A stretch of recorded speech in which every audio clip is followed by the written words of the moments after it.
Nobody laughed quietly in the equipment hall. They laughed loud and long, pointing at the human girl who stood apart from the crowd. Reva Hollins kept her eyes forward. She had learned patience in the Montana wilderness, waiting hours for deer that never came. She could wait through laughter, too. Around her, cadets from 30 different species displayed their equipment. The Vellani nobles wore powered armor that glowed with internal energy.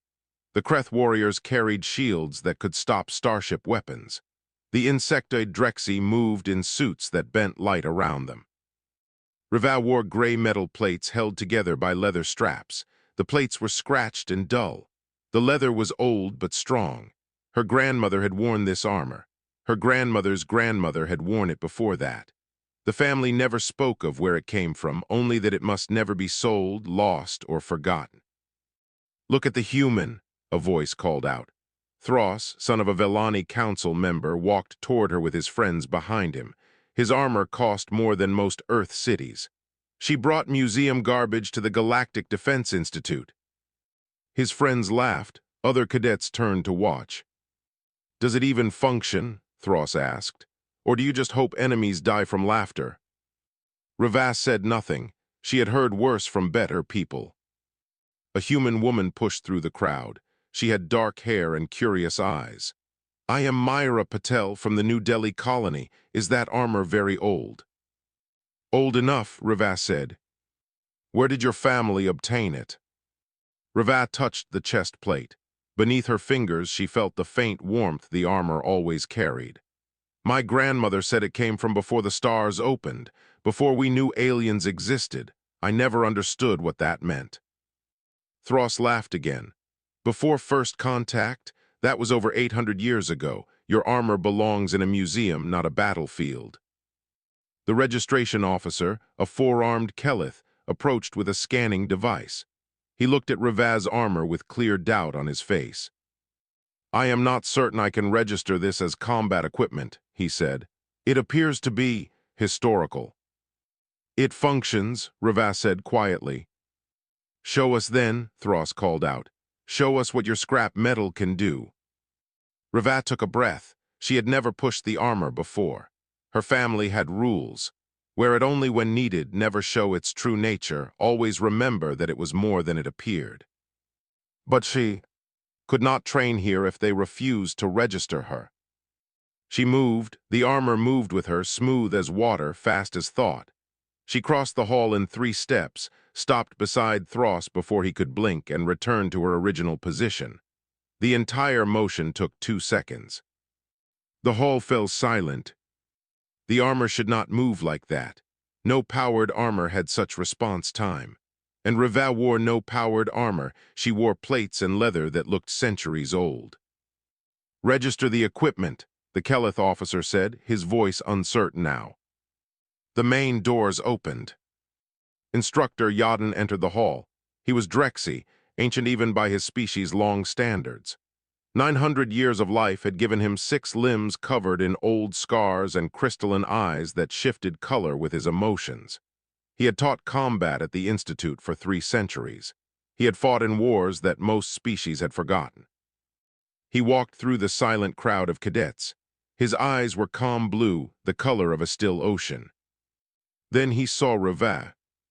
His eyes changed. The blue faded, replaced by blazing white, a color no cadet had ever seen in a Drexy. His 6 limbs trembled, his steps faltered. He stopped 10 feet away from her and stared at the armor she wore. "Where," he whispered, his voice shook. "Where did you get that?" Reva felt her heart beating faster. "It belonged to my grandmother and her grandmother before that. It has always been in my family." Yadin spoke words in a language the translation devices did not recognize. The devices crackled and sparked, unable to process sounds that old. "Instructor," Thros said, "is something wrong? It is just primitive human equipment." Yadin did not look at him. His white eyes remained fixed on Reva's armor. "Primitive," he repeated. The word came out like a wound. "You call this primitive?" He moved closer to Reva. His limbs still shook. The most dangerous warrior in the Institute, the teacher who had faced horrors across the galaxy, looked afraid. I have seen this armor before, he said softly. 800 years ago, on a day I have tried to forget, on a day when your kind saved us all. He reached toward the armor with trembling hands. This is not primitive, children. His voice grew stronger. This is the oldest weapon in the galaxy, and it has returned. His crystalline eyes met Revaz's. Class is dismissed. Everyone leave now. Cadets scrambled for the doors. Even Thros left without. Another word. Only Revaz remained, standing before an ancient warrior who looked at her as if she carried the weight of stars. You do not know what you wear, Yadin said. But you will. The armor has chosen to wake up, and that means something terrible is coming. 800 years of nightmares lived behind Yadin's crystalline eyes. He circled Revaz slowly, his 6 limbs moving in patterns that showed his age and his fear. The equipment hall stood empty now. The laughter of cadets had faded into silence. Only the soft hum of the station remained. Touch here, Yadin said, pointing to a spot on her left shoulder plate. Press firmly. Revaz pressed, nothing happened. Harder, the armor knows you but does not trust you yet. She pressed harder. Something clicked beneath the metal. Lines of soft blue light appeared across the shoulder, spreading down her arm in patterns too complex to follow. There, Yadin whispered, there it is. What is this? Revaz asked. She had worn this armor since her 16th birthday. She had never seen it glow.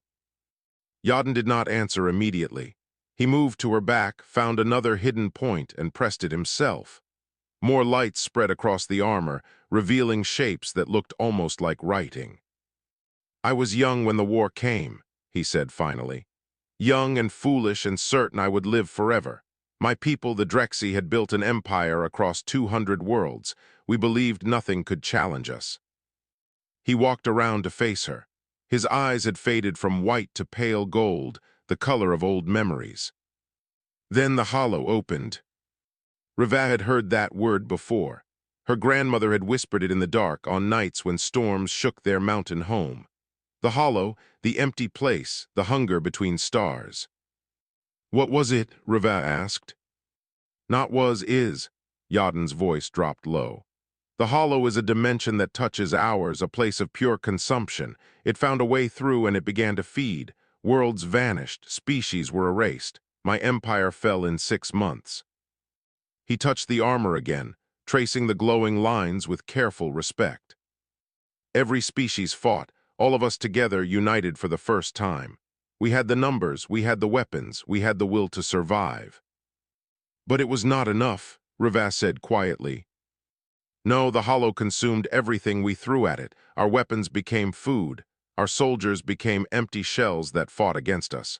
We were losing, and then... Your people came. Revaz felt the armor grow warmer against her skin. It was listening. Humans had only joined the galactic community 50 years before the war, a small species from a small world. Nobody expected anything from you. Yadin's eyes shifted to bright orange, the color of wonder. Nobody expected you to be the only species the hollow could not break. Why, what made us different? Yadin reached out and tapped the center of her chest plate. The metal rang like a bell. Human will, human stubbornness, human refusal to accept defeat. The hollow fed on fear and despair. It consumed hope and left emptiness behind. But humans kept fighting even when hope was gone. You fought without hope simply because fighting was who you were. He stepped back and looked at the complete armor, now glowing with soft blue light across every surface. Your ancestors built this armor during the war. They took something from the hollow itself, some piece of its nature, and turned it against the enemy. The armor amplifies human will. It makes your refusal to fall into a weapon that reality itself cannot ignore. Revaz looked down at herself. The gray plates no longer seemed dull. They seemed like sleeping giants waiting to wake. Other species tried to copy the design. They failed. The armor requires human will to function. Without that, it is just metal. Why did nobody tell me this? Revaz asked. Why did my grandmother never explain? Yadin moved to a wall panel and began entering commands.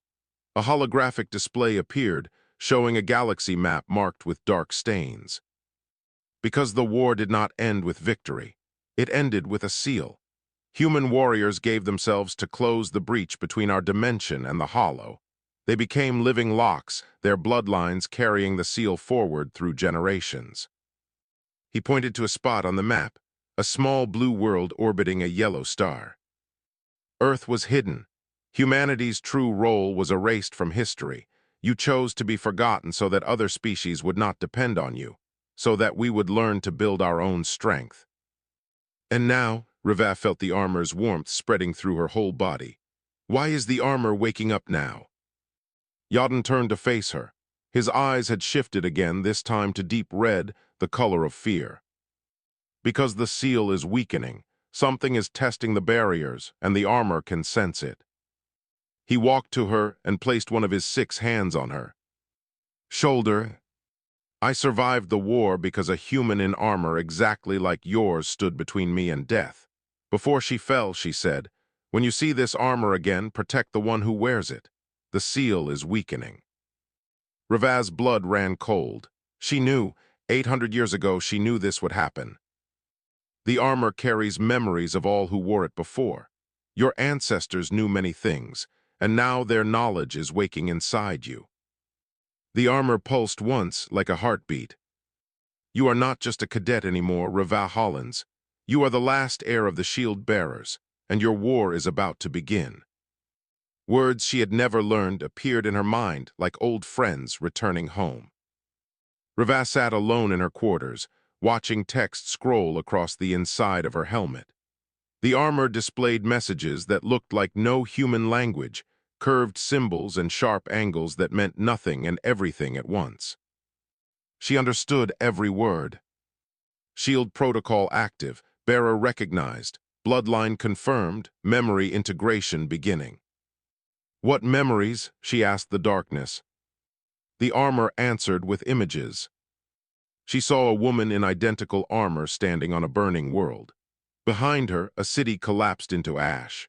Before her, something vast and empty stretched across the sky, a tear in reality itself, pulling everything toward its hungry center.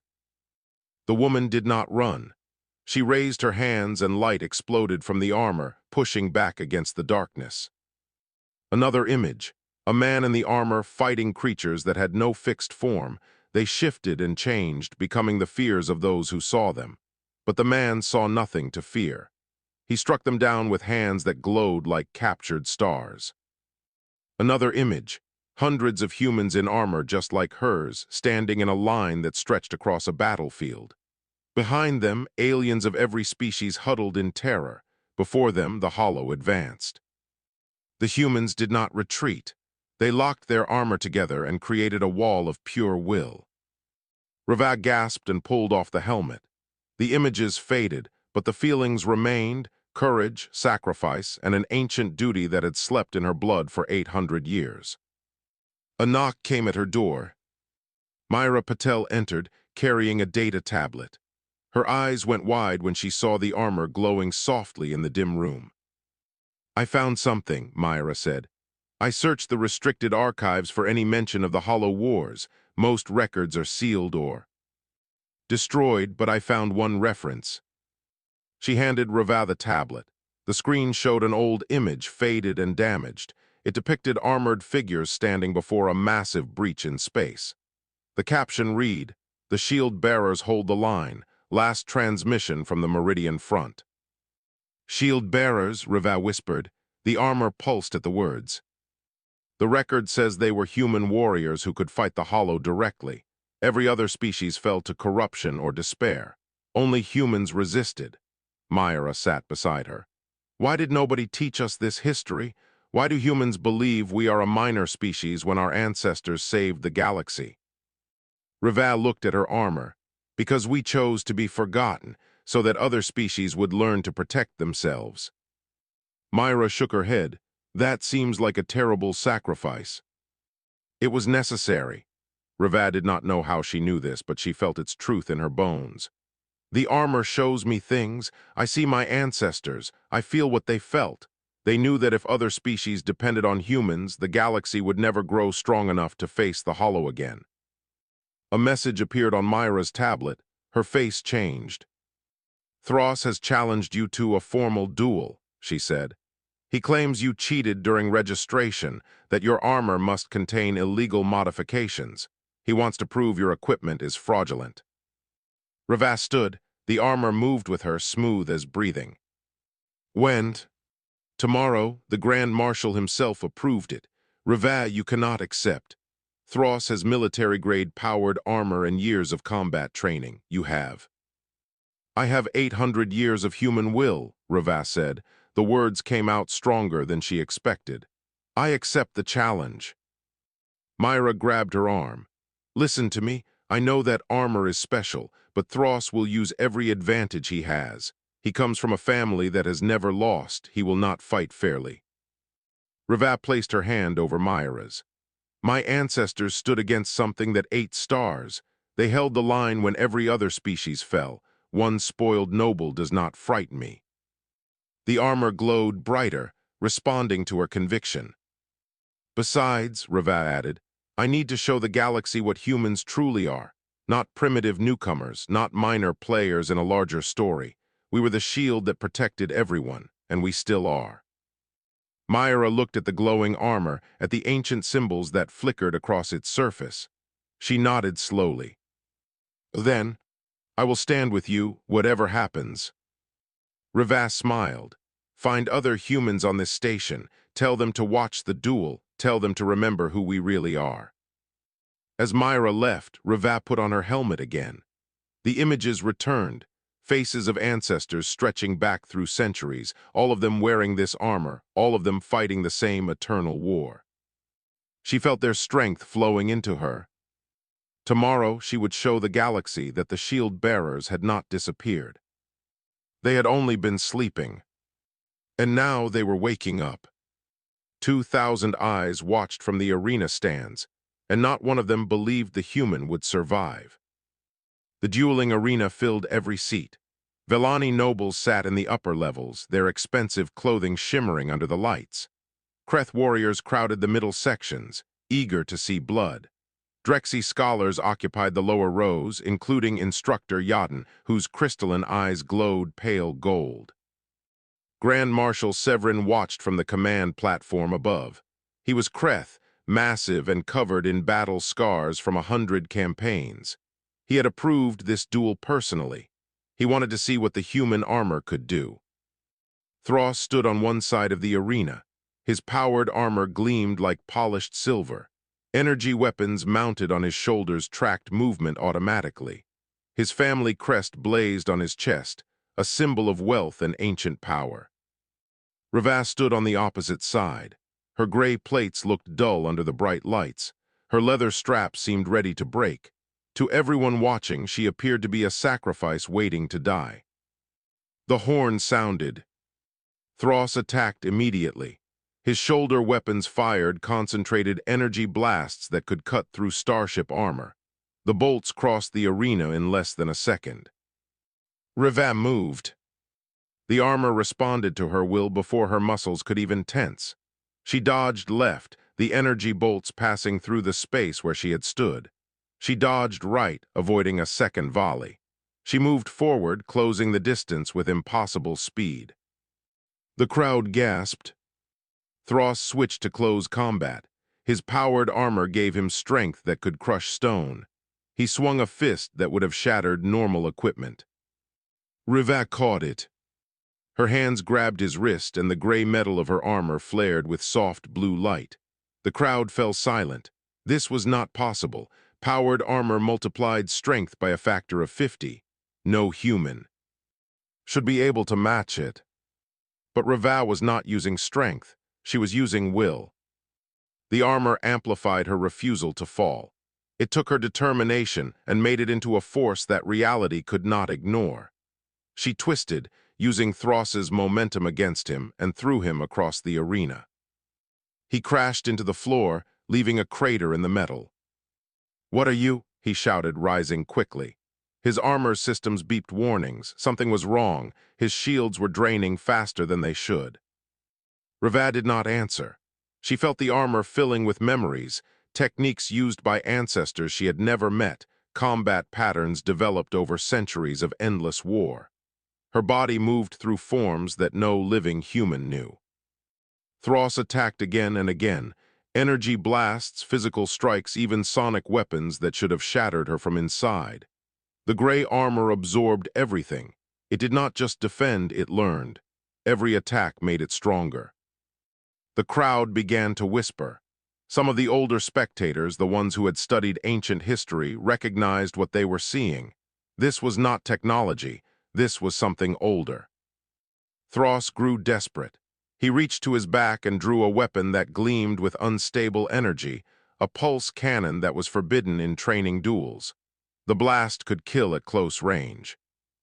"Illegal weapon," someone shouted from the stands. Thros did not care. He fired. The pulse hit Revad directly. Light exploded across the arena. The force of the blast pushed outward, threatening spectators in the lower rows. Revad raised her hands. A shield of pure blue light appeared before her, spreading wide enough to cover the entire arena floor.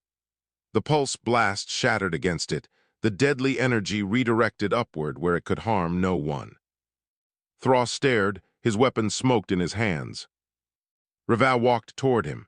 Each step left glowing footprints on the arena floor. The armor blazed with light now, ancient symbols scrolling across its surface like living things. She reached Thros and placed one hand on his chest. His shields failed completely. His powered armor went dark. He stood helpless before her, held up only by her grip. The armor showed her options. She could kill him easily. One push of will and his heart would stop. One focused thought and his brain would cease to function. The shield bearers had killed millions of hollow creatures this way. But Revad was not fighting the hollow. She was fighting a foolish boy who had never known real war. She lowered him gently to the ground. "Yield," she said. Thros looked up at her with terrified eyes. "I yield." The crowd erupted. Half of them cheered, half of them sat in stunned silence. They had just watched a human in ancient armor defeat the best-equipped cadet in the Institute without breaking a sweat. Grand Marshal Severin stood from his platform. His voice boomed across the arena. "This duel is finished. Cadet Revad Hollins, come with me now." Yadin nodded from the stands, his eyes now blazing white again, the color of ancient recognition. As Revad walked toward the exit, a symbol appeared on her chest plate. It glowed brighter than all the other lights in her armor, a design that looked like a sun rising behind a shield. Yadin fell to one knee. Grand Marshal Severin, watching from above, did the same. The symbol meant something that the galaxy had forgotten for 800 years. Last light before dark. The shield bearers had returned. Secrets lived in the deepest parts of the station, buried under layers of clearance that most officers would never reach. Grand Marshal Severin led Revad through corridors that did not appear on any map. Security doors opened at his approach, each one thicker than the last. Yadin followed behind them, his 6 limbs moving in the careful way of someone walking through sacred ground. They reached a final door marked with symbols older than the station itself. Severin pressed his hand against a panel. The door slid open to reveal a room filled with holographic displays. "What is this place?" Revad asked. "The truth," Severin answered. He touched a control and the holograms came alive. Revad saw the galaxy as it had been 800 years ago, beautiful and full of light. Then she saw the hollow open. A wound appeared in space itself, spreading like a crack in glass. From the wound came darkness that moved with hunger. It touched worlds and left nothing behind. It consumed fleets and added their matter to its endless appetite. Species fought. They threw everything they had at the advancing darkness. Weapons that could crack planets, shields that could stop stars, armies numbered in the trillions. None of it mattered. The hollow ate everything. Then the view changed to show Earth, a small blue world that the galaxy had barely noticed. Humans had only been part of galactic civilization for 50 years, Severin said. His scarred face showed something like reverence. Nobody expected anything from your species. You had no great weapons, no ancient wisdom, no galactic fleet. The hologram showed humans building armor. Not powered armor with energy shields and weapon systems, but simple plates of gray metal. Humans worked together by the millions, forging equipment that seemed impossibly primitive compared to galactic technology. But you had something no other species possessed, Yadin added. You had will. The next image showed armored humans walking into the hollow. Where every other species fell to despair, the humans kept marching. Where ancient warriors broke under the weight of hopelessness, human soldiers refused to stop. The hollow fed on fear and surrender, Severin explained. It consumed hope itself, but humans could fight without hope. You could endure suffering that would break any other mind. You could look into absolute darkness and spit in its eye. Reval watched her ancestors push into the breach. They died by thousands, but they never ran. Each fallen human was replaced by another who walked forward with the same stubborn refusal to yield. Your people took something from the hollow itself, Yadin said quietly. Some piece of its nature. They turned the enemy's power against it. That is what your armor is made from, the essence of the hollow, bound by human will into a weapon against its own source. Reval looked down at her gray plates. She had always thought they were just old metal. Now she understood why they felt warm against her skin. The war did not end with victory, Severin continued. There was no way to destroy the hollow completely. It was not an army, it was a dimension. Your ancestors could only seal the breach. The hologram showed humans forming a circle at the heart of the darkness. They linked their armor together, creating a pattern of light that pushed back against the endless hunger. They gave themselves, Yadin said. Their bodies became the lock, their bloodlines became the key. For 800 years, the seal has held because your family and others like them carried its weight in their very blood. Reva felt tears on her cheeks. My grandmother, my mother, they never knew. Some knew, most forgot. The knowledge was hidden to protect it. Severin turned to face her. But the armor always remembered. It waited in silence, passed down through generations until the seal began to weaken.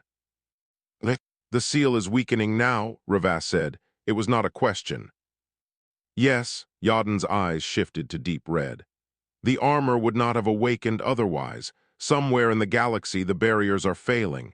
The hollow is testing its prison, and it has sensed that the shield bearers still exist. Severin placed a massive hand on Reva's shoulder. I fought alongside humans in the last days of the war. I watched your kind do things that still seem impossible. When the darkness came for my world, a human woman in armor just like yours stood between my family and death. His voice grew rough with old emotion. She told me, remember what we did. When the armor returns, stand with its bearer. The battle is not over, only paused. Reva straightened her spine. The armor glowed brighter, responding to her growing resolve. What do I need to do? Before anyone could answer, alarms shrieked throughout the station. Red lights flashed in the hidden room. A voice boomed through speakers. Warning, dimensional breach detected. Hollow War signature confirmed. This is not a drill. Yadin's eyes blazed white. Severin's scars seemed to deepen. 800 years of silence, the Grand Marshal said, and now it ends. Reva felt the armor pulse with ancient purpose. The memories of her ancestors flooded through her, not as images now, but as strength. She carried their courage, their sacrifice, their refusal to let darkness win. The seal is my responsibility, she said. Show me where the breach is opening. The last shield bearer was going to war. Darkness pressed against the station like a living hunger, and every species on board knew fear. The observation deck showed the breach clearly, a tear in space itself, spreading slowly like a wound that refused to heal. Through the gap, something vast and empty reached toward them. It had no shape because shape was a limitation it had abandoned long ago. It simply was, and everything it touched ceased to be. Cadets screamed. Officers shouted orders that meant nothing. The station's weapons fired into the breach and vanished without effect.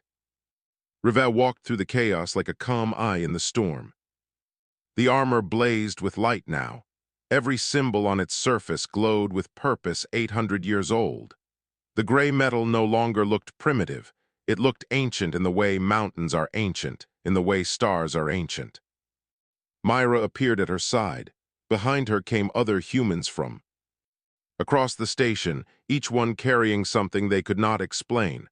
A small piece of metal, a family trinket, a fragment of something that felt too warm. We did not know what these were, Myra said, holding up a sliver of gray metal that matched Revaz's armor. Our families told us to keep them. They said we would understand when the time came. Reval looked at the gathered humans, 20, maybe 30 of them. Not soldiers, not warriors, just people who carried fragments of the same ancient duty. You are my bloodline, Reval said. All of you, scattered across generations but connected to the same seal. The fragments in their hands began to glow, resonating with her armor. Yadin rushed to her side. The breach is testing the barriers. It has not fully opened yet, if you can reach it now. I know, Reval placed her hand over her heart where the last light symbol blazed. Show me the way. Severin ordered the defensive lines to part. Reval walked toward the observation deck, toward the terrible darkness that waited beyond the glass. She stopped at the very edge of the station's shields and closed her eyes. The armor connected her to something vast, a network of human will stretching back through centuries. She felt her grandmother, strong and kind. She felt her great-grandmother, fierce and determined. She felt ancestors she had never known, reaching back to the first humans who had forged the seal with their own bodies. Their voices filled her mind. We are with you, we have always been with you, we never left. Reval opened her eyes and stepped through the shield. The vacuum of space should have killed her instantly. The cold should have frozen her blood. The darkness should have consumed her like it consumed everything. But the armor protected her. The will of her ancestors surrounded her. She walked toward the breach as if walking through a forest on earth. The hollow noticed her. Something immense and terrible turned its attention toward the small figure in gray armor. It pressed against her with hunger that had eaten stars, with emptiness that had swallowed civilizations. Reval pressed back. Not with weapons, not with shields, with pure human stubbornness, the same stubbornness that had allowed her ancestors to face this enemy 800 years ago and refuse to break. I am the seal, she thought, and the armor carried her will outward like light. I am the lock. I am the line that you will not cross. The hollow pushed harder. It showed her visions of despair, her family dying, her world burning, everything she loved becoming nothing. It tried to break her with hopelessness. Reval remembered her grandmother's face. She remembered the Montana mountains. She remembered what it meant to be human, to suffer, to endure, to keep going even when going forward made no sense. She smiled. You do not understand us, she told the darkness. You never did. We do not fight because we have hope. We fight because fighting is who we are. The armor erupted with light. Behind her, the fragments held by the other humans blazed in response. Every descendant of the shield bearers added their will to hers, creating a wall of human determination that reality itself could not ignore. The breach stopped spreading. The hollow pulled back, not defeated but denied. The seal renewed itself, strengthened by fresh human will poured into its ancient foundations. A figure appeared beside Reval, a woman in armor identical to hers, made of light rather than metal. The first shield bearer, dead for 800 years but still present in the seal she had helped create. Well done, the figure said. The line holds. How long, Reval asked. How long until it tests us again? The ancient woman smiled sadly. Perhaps a day, perhaps a century. The hollow is patient, but so are we. She touched Reval's shoulder, and warmth spread through the armor. You are not the last shield bearer anymore. Wake the others, train them. When the hollow returns, humanity must be ready. The figure faded. The breach sealed completely. Reval floated in space, surrounded by stars that seemed brighter than before. When she returned to the station, every species present stood in silence. They had seen what humans truly were, not primitive newcomers, but ancient guardians who had protected them all for 8 centuries. Thros approached slowly. He dropped to one knee before her. "Forgive me," he said. "I did not understand." Reva helped him rise. "None of you did, that was the point, but now you know."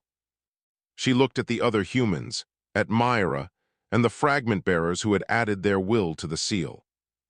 The shield bearers are awake, and humanity is ready to remember what we truly are. The armor hummed softly against her skin, ancient, patient, and ready for whatever came next.